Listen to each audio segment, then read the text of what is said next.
Hello all, we are a group of three, Prachi from Ahmedabad, me, Ria from Bhilai, and Vidisha from Panjim. We are going to walk you through a mapping process that talks about emerging densities at SG Highway, Ahmedabad, which will be followed up by our individual design propositions.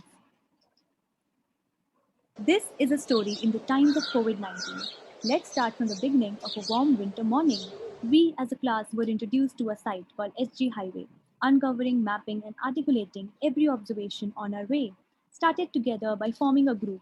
We were all set, Prachi on site, keeping me and Vidisha on loop. Acting as a major connector between Ahmedabad and Gandhinagar, SG Highway is a major artery road for commercial and public transport. Prachi walking through the entire site in the heat with us on video calls virtually was not of great help. Signing off in curiosity, I yelped, called the other two for a quick discussion. We sat together with our own observation. You guys, did you see a pattern on site? Oh, yes, I did. Oh, by the way, I went there for ice cream last night and saw there was this clustering happening of different groups and elements on site. Oh, yes, I also noticed this through the videos later. A dweller and vendor around kiosks and trees all together. Gathering on the edges that allows for porosity, these groups and elements hence form a density. Density. Oh, that's what we're looking at. But wait, it holds different definitions. How do you and I define that? Wait, let me simplify it. We're looking at pavement dwellers with respect to the elements around them. For us, it's about understanding relational pattern between physical infrastructure, vulnerable groups, and activities. And to analyze it better, we have to start mapping these densities. 9 a.m. in the morning, just when Prachi started walking, saw a cluster of vendors beneath the tree near the junction doing their regular hawking. Chai, poha, dhokla, samosa they made started chewing away when the dwellers invade. People in the morning walking on the street, less cars in the morning is surely a retreat. Approaching towards Acropolis Mall, she noticed a dweller taking bath on the street who was using minimal water to make his family's ends meet. Went ahead and asked him, where do you get the water from? पानी लेने के लिए बहुत दूर जाना पड़ता है शौचालय वाले हमसे पैसे लेते हैं नहाने के लिए, they said. So they take the water from the nearest petrol pump or a temple instead. Settling around kiosks, vendor and parking, just when COVID-19 made their lives difficult, implementing social distancing with marking. 1 p.m. in the afternoon, all the vehicles honking in the same tune.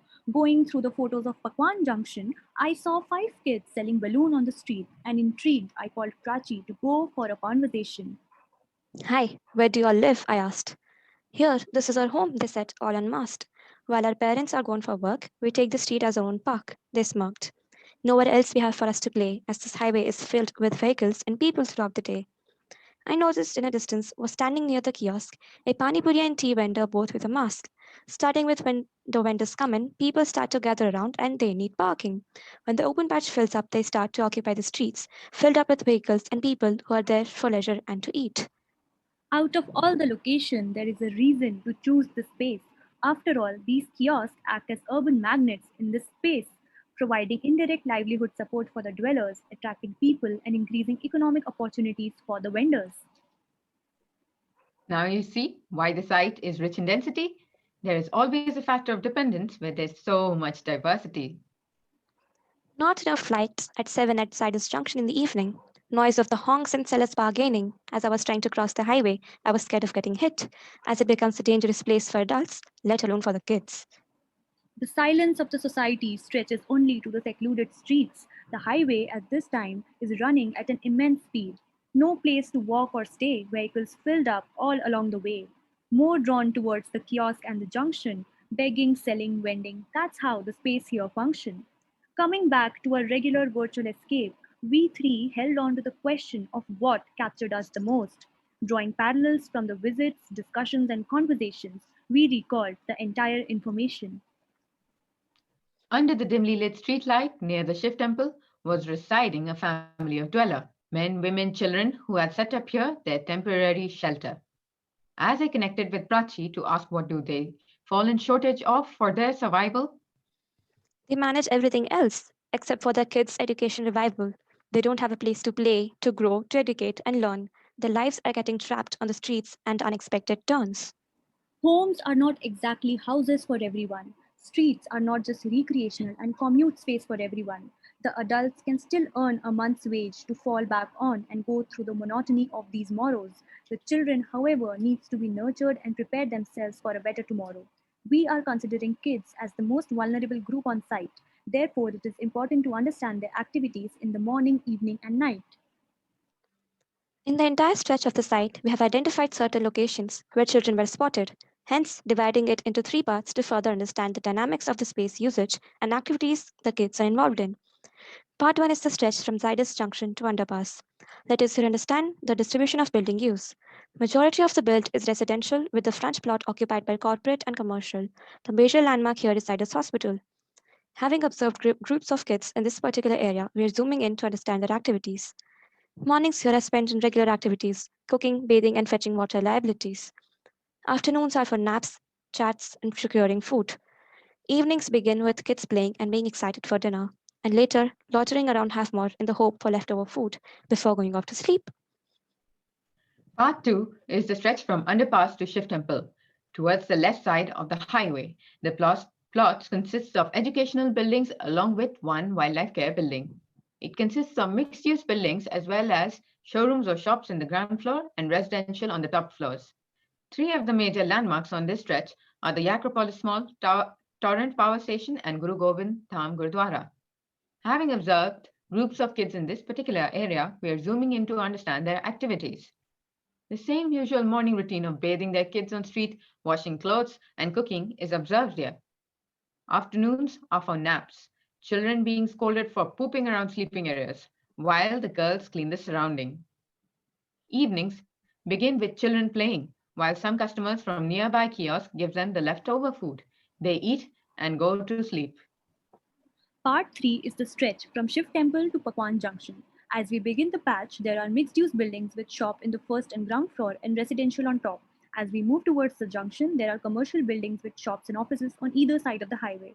It has a lot of restaurants and eateries where the dwellers usually go to sell the balloons and other items. One of the major landmarks here is the Pakwan restaurant. Having observed group of kids in this particular area, we are zooming in to understand their activities. Kids here in the morning tend to play and run around while women have tea and chat. Afternoon holds a nap time for dwellers while some kids sleep and others play. Evenings are where they have to quit playing and go with their parents for vending. To further understand the movement of kids in relation to the other densities of the site, let us look at the same three patches starting with the Zydus Junction. Here at Zydus Junction, the plots on the western side are majorly built, while the eastern side consists of a high-rise building which is in the process of construction. Edges are bordered by medium to high concrete walls, while the flyover is being constructed in the middle of the highway. Next are the fuzzy edges of the service road, which, due to the accumulation of dust, forms the buffer space between the service lane and the highway. It is here where the pavement dwellers are located on the parts that are paved. However, it breaks into unpaved areas at most intervals. The identifiable elements of this part are a toilet block, police chowki, and a kiosk. This is a very busy junction with a high speed of traffic. With pavement dwellers occupying the buffer space, their activities are restricted to the same.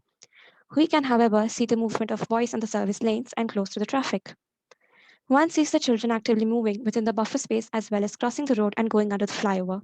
The constant flow of fast moving traffic is a concern here. Adding to this, fetching water is difficult as it has to be fetched from faraway places. Now let's look at the second patch, which is the Shiv Temple area. The area around Shiv Temple is paved with an attempt to beautify the temple grounds. The street edge abutting the temple is paved and is used by the pavement dwellers to keep their belongings. The dust accumulated on the other edge marks out the buffer space where the pavement dwellers reside, between the highway and the service lane. Acropolis Mall across the temple is one of the major landmarks on SG Highway. An underpass runs in between this highway. Near the temple, placed on the buffer space, are two toilet blocks, a kiosk, and an Amul parlor. The highway has a high flow of traffic as compared to the service lanes. The dwellers occupy the buffer zones here as well. Due to the presence of the temple, the flow of movement is directed towards the same, such as going across the temple to fetch water and dry clothes on the levels of the landscaped area, hence making use of the available amenities. This is a comparatively safer space due to slow traffic and less vegetation cover. Let's look at the third patch, which is at the Pakwan Junction. Pakwan Junction has restaurants and eateries all along the edges. A flyover passed over the junction and is paved underneath. These are unpaved spaces between the service lane and the highway on the buffer space. However, areas in front of the restaurants, space under the flyover, and some parts on the buffer space are paved. This is one of the busiest junctions because of the presence of eateries and restaurants. There is a high flow of traffic across the lanes and highway. Dwellers here occupy the paved area on the buffer space. Due to the maximum number of toddlers present here, the movements are restricted to the buffer zone and some under the flyover. High traffic entails safety issues with regards to the toddlers. The dwellers here have an easier access to food and water. The space under the flyover is paved but has been allocated for parking, which makes it inaccessible for the dwellers. However, it shows us the possibility of utilizing such spaces as a safer and private space for the dwellers. Streets are a part of children's everyday routine and offer spaces to integrate, play, and learn. However, the continuous and fast traffic on site is relatively dangerous for the kids, making it one of the major concerns on site. Hence, there is a need to maximize safety on the streets and the highway. The highway for the dwellers and their children are not just transition between places, but are themselves a destination for them. Basic amenities such as access to drinking water, healthcare facilities, and sanitary help is not there on site. To avail these facilities, they need to travel significant distances, which gets tiring and hectic. There is also a lack of shelter and storage space, which becomes troubling during harsh weather conditions. There are no safe play and study spaces for the children, which engages them in other activities. Therefore, providing infrastructure and designing spaces for learning, development, and play will offer them opportunities for their self growth. How do we now reimagine a highway that passes through the city as a support system for kids of vulnerable groups in such spaces? From our observations on site, we noticed that there are a lot of vacant spaces regardless of ownership. So we went on to further identify to whom these vacant chunks of land belong to. These are the respective authorities who own these lands alongside the highway. The red markings along the highway are the open to sky patches, which belong to the Ahmedabad Municipal Corporation. They are designated as open spaces. Adding to this, the corporation owns three patches of land on the western side of the highway, which are reserved for residential and commercial uses. The rest of the blue patches are privately owned parcels of land. Hence, we got to know that the options we have are these red marked parcels of land alongside the highway and under the flyover space that are a part of public land and belongs to AMC. Since we have identified the potential spaces of intervention, we are beginning to formulate the strategies and propositions. Being a highway space, safety is one of the basic needs that we need to address on site. Wayfindings in the form of different patterns, signages, and street lights will help people to identify where they're located and where they're heading to. It increases safety and provides opportunities for children to play and stay outside for longer time period. Integrating continuous sidewalks with building frontages will separate pedestrians from the roadbed, protecting them from moving traffic. Hence, will allow children to move freely. Introducing cycle lanes, bollards, curbs, and my bike stations will work as traffic calming elements installed to reduce operating speeds. Presence of nature and landscaping on urban streets encourages children to spend more time for learning, creativity, and improves mental health. The buffer zone will be redesigned as a multi utility zone, which will act as a buffer between pedestrians and cycles. Without blocking the clear path, it provides space for amenities such as benches, lighting, cycle parking, kiosks, and play and learning elements. This zone is ideal for adding trees, planters, and landscaping to provide shade, opportunities to interact with nature, and a sense of enclosure to the street. This matrix here shows all the propositions along with strategies. It shows how many strategies is each proposition catering to. As the highway functions as a destination and living space for the dwellers and their kids, we feel it is important to provide basic infrastructure to cater to their needs, hence, making dwelling spaces with common kitchen, toilet, and bathing areas. Looking at the post COVID scenario, access to health facilities for dwellers is one of the major aspects that again needs to be provided. Therefore, we propose to provide medical facilities such as clinics, landscaping, and sanitation awareness centers.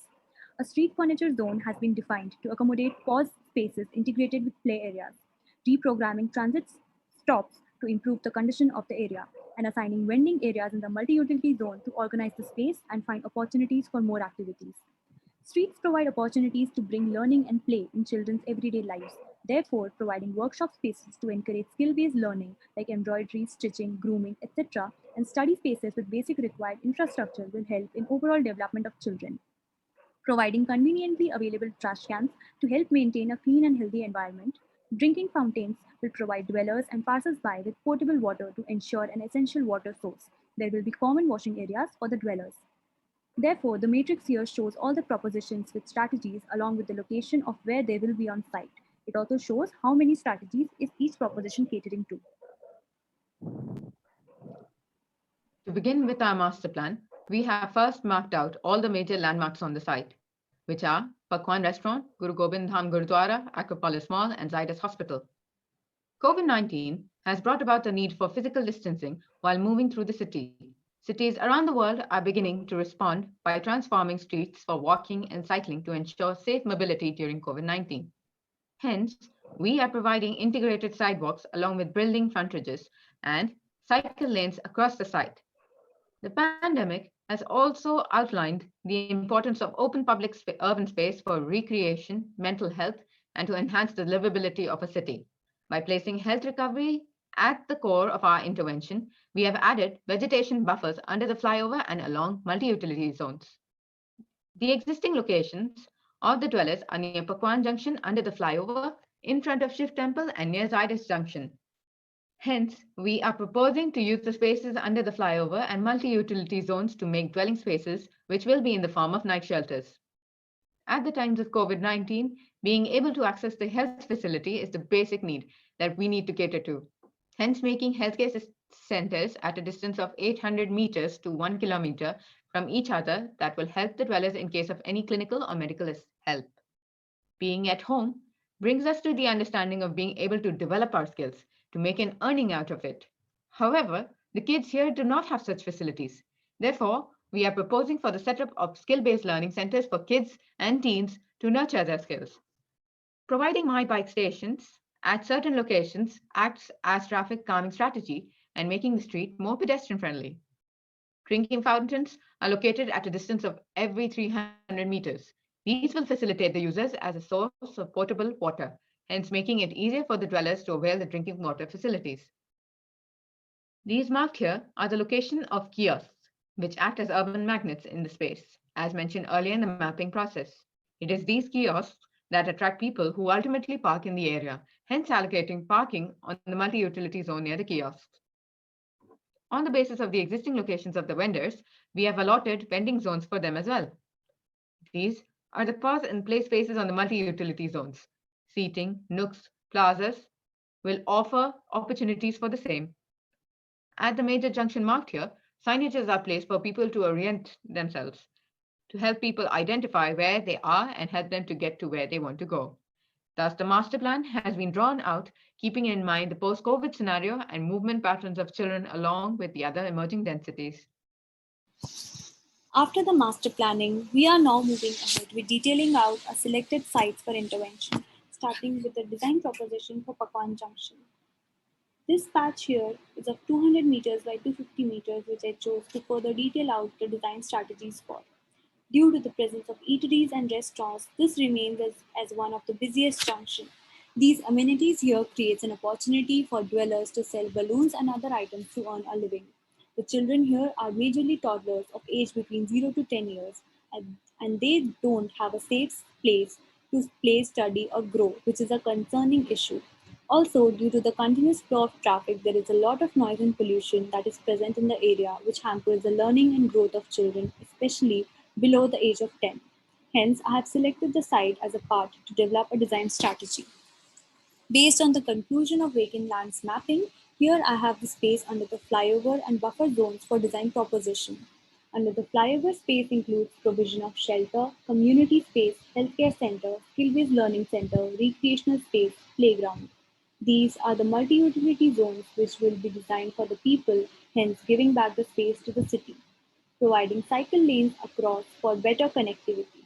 These are the integrated sidewalks which are along the building frontages to provide a continuous walking experience. Hence, this is the complete zoning plan. Next, these are the shelter spaces for dwellers which will be in the form of night shelters, hence relocating them while providing the facilities of kitchen and washroom along with a community center. The recent times of COVID-19 calls for the requirement of basic health facilities, therefore establishing a center for the required utilities. In order to nurture children for building themselves a good future, I have proposed for the provision of skill-based learning centers. These centers will include skills like handicraft, stitching, kite making, technical development, and painting, along with separate units for their studying. Then, creating a recreational space to hold workshop and exhibition. This will create an opportunity for the children to gain recognition.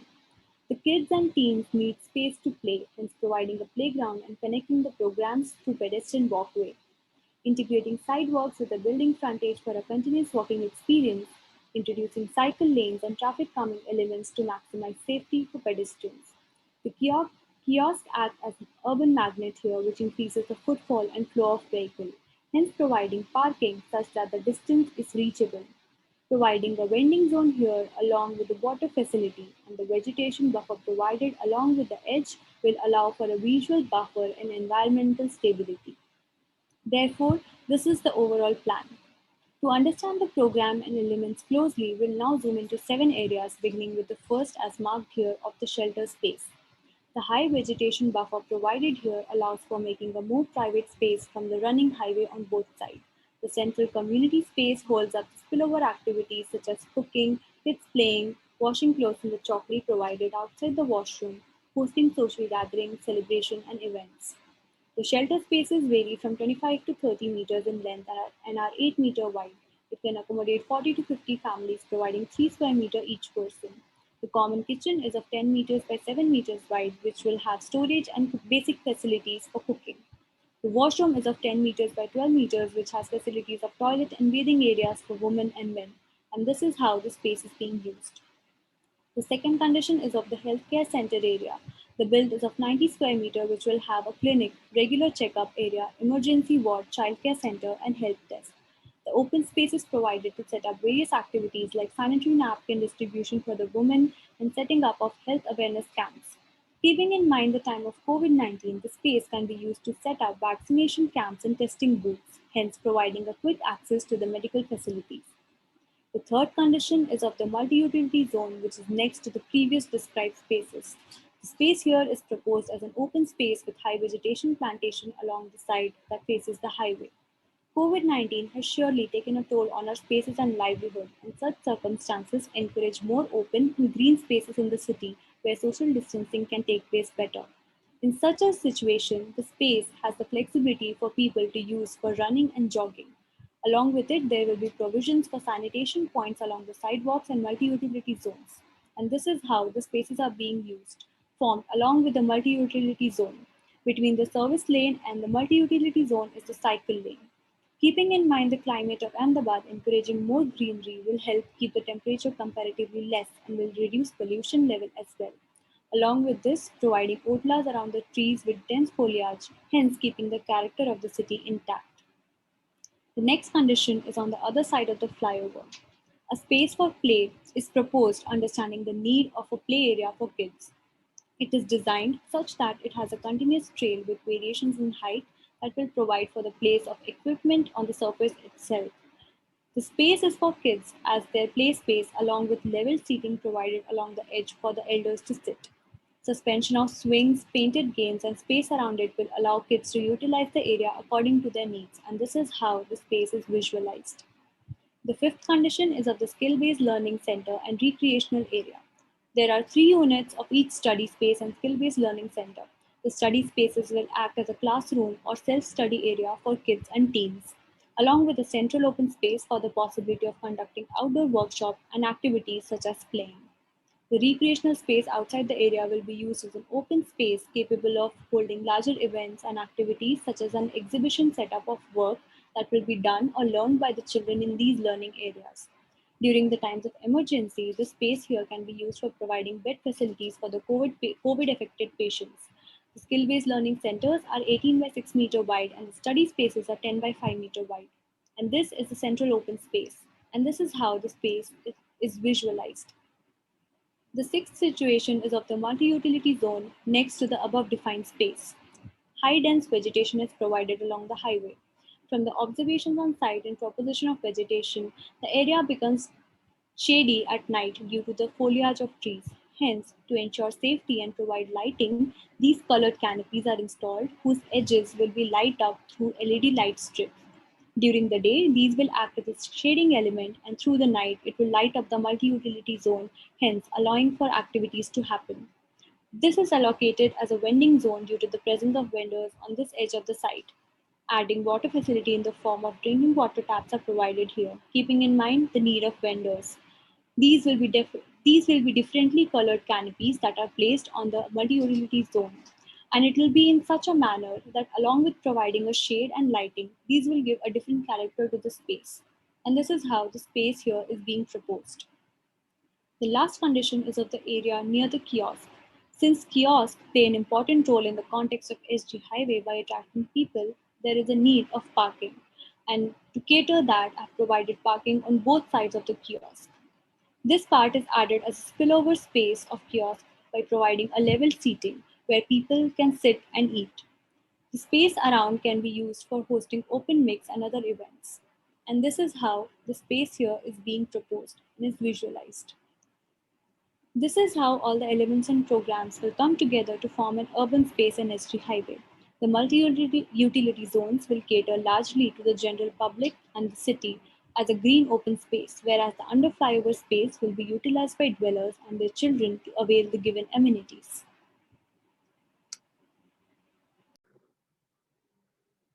After looking at the design propositions for Pakwan Junction, let us now look at the design propositions for Zydus Junction. This patch here is of 500-meter by 250-meter on the Zydus Junction, which I chose to further detail out for the design strategies. Here in this area, the pavement dwellers are present on the buffer zone as well as under the flyover. There is a heavy flow of traffic and pedestrian movement throughout the day. The presence of a faded zebra crossing here shows the tents which are being made for the safety of pedestrians. Let us understand the zoning pattern of the site. These are the multi-utility zones which will act as open spaces. The pedestrian lanes will be integrated along with the building frontages, next to which will be the cycle lane. All the pedestrian crossings will be clearly marked, closely spaced, and at grade to be placed near the junctions. Traffic calming elements such as a raised hump will be installed before the pedestrian crossings to reduce operating speeds of the vehicles. Under the flyover, these are the demarcated spaces for the night shelter that will be provided to the pavement dwellers. They have been reallocated under the flyover since it would provide a kind of a private space and a safer space for them and their kids. Due to the presence of a lot of teens on site, study centers are provided next to the shelter spaces.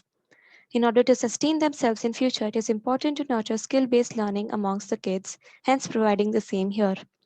From my observations on site, the space doesn't have any safe place for kids to play, hence allocating a space for play for not only the kids of pavement dwellers, but for the general public as well. Healthcare center has been located near the junction to make it accessible for everyone. Due to the presence of Palladium Mall, this space here is kept open and will act as a public space, allowing for the flexibility for the usage. These spaces here will be reserved for parking and my bike station near the kiosk. The vegetation buffer runs across the edges of the multi-utility zone and under flyover space. Now talking about the overall plan of the site, starting with the vegetation buffer. The main purpose for proposing the high vegetation buffer on multi-utility zone is to shield the zone from heavy traffic. Under the flyover, it has been put to create a visual barrier between the highway and flyover space, hence making a more private space. Low vegetation buffer has been provided around the pillars under the flyover and the edge between multi-utility zone and service lane. Taking into consideration the COVID-19 pandemic, allowing space for more vegetation will be beneficial as a way to purify the air and keep the environment clean. The sidewalks will be integrated with building frontages throughout the site. This is how the cycle lanes will run through the site. The pedestrian crossings connect these sidewalks and multi-utility zones for easy access to pedestrians. The spaces under the flyover are connected due to the presence of a healthcare center and playground. Keeping in mind the safety of pedestrians, raised crossings at the junctions, and speed humps at a distance of 5 meters from the other crossings are provided across.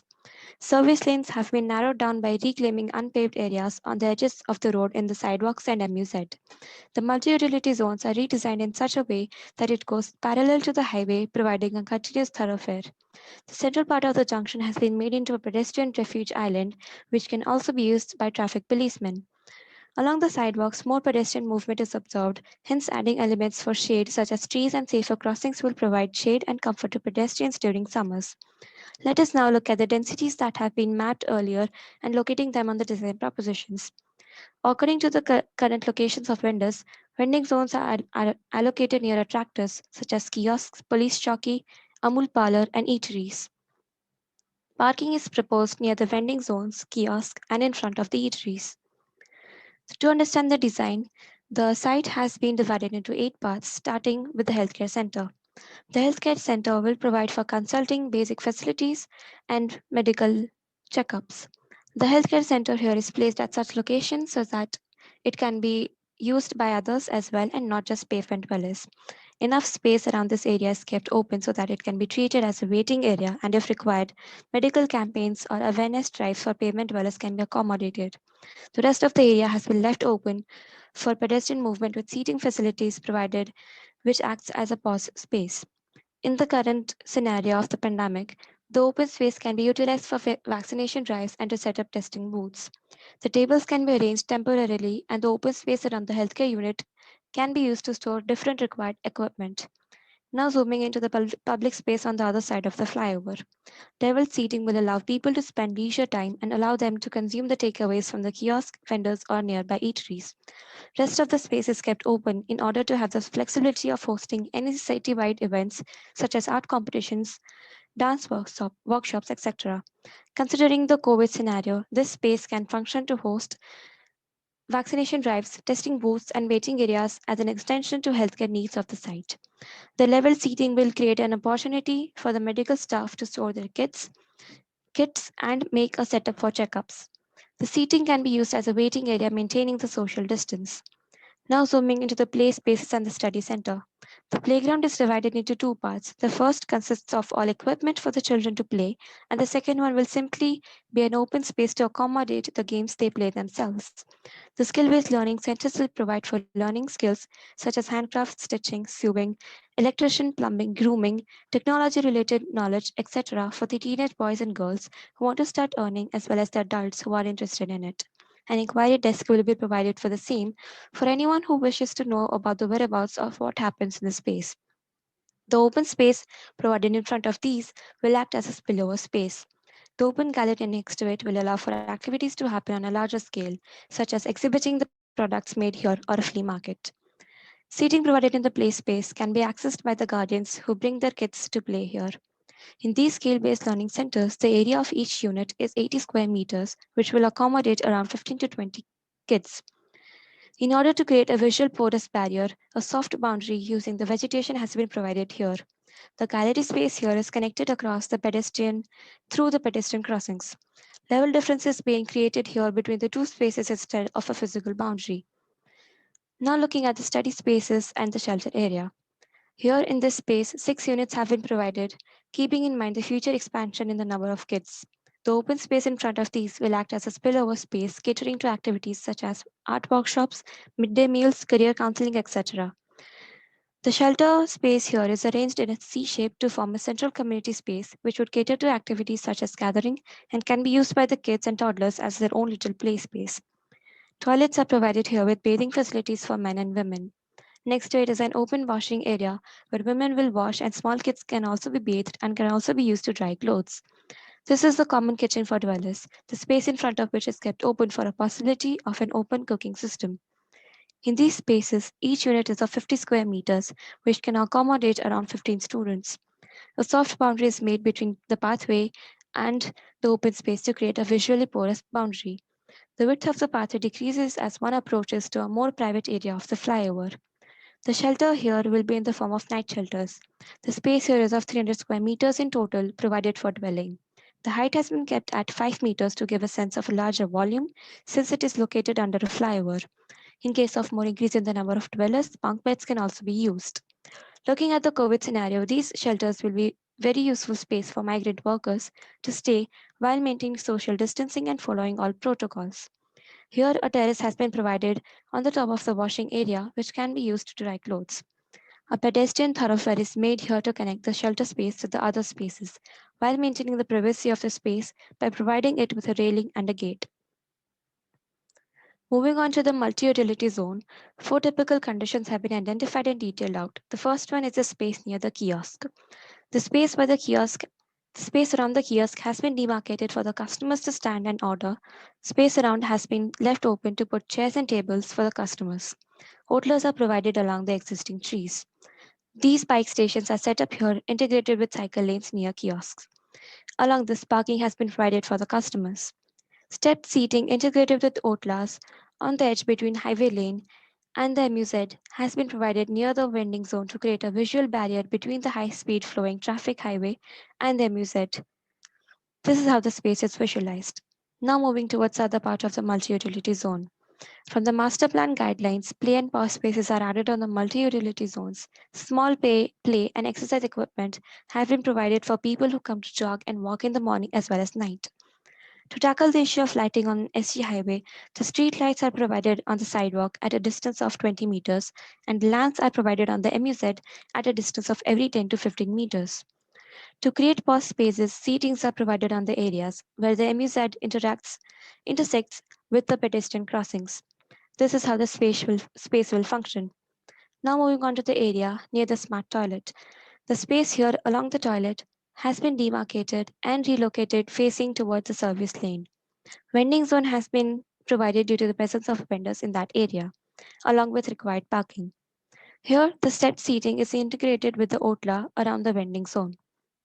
Keeping in mind the needs of vendors and kids, provision of drinking water fountains on MUZ near the junctions are made.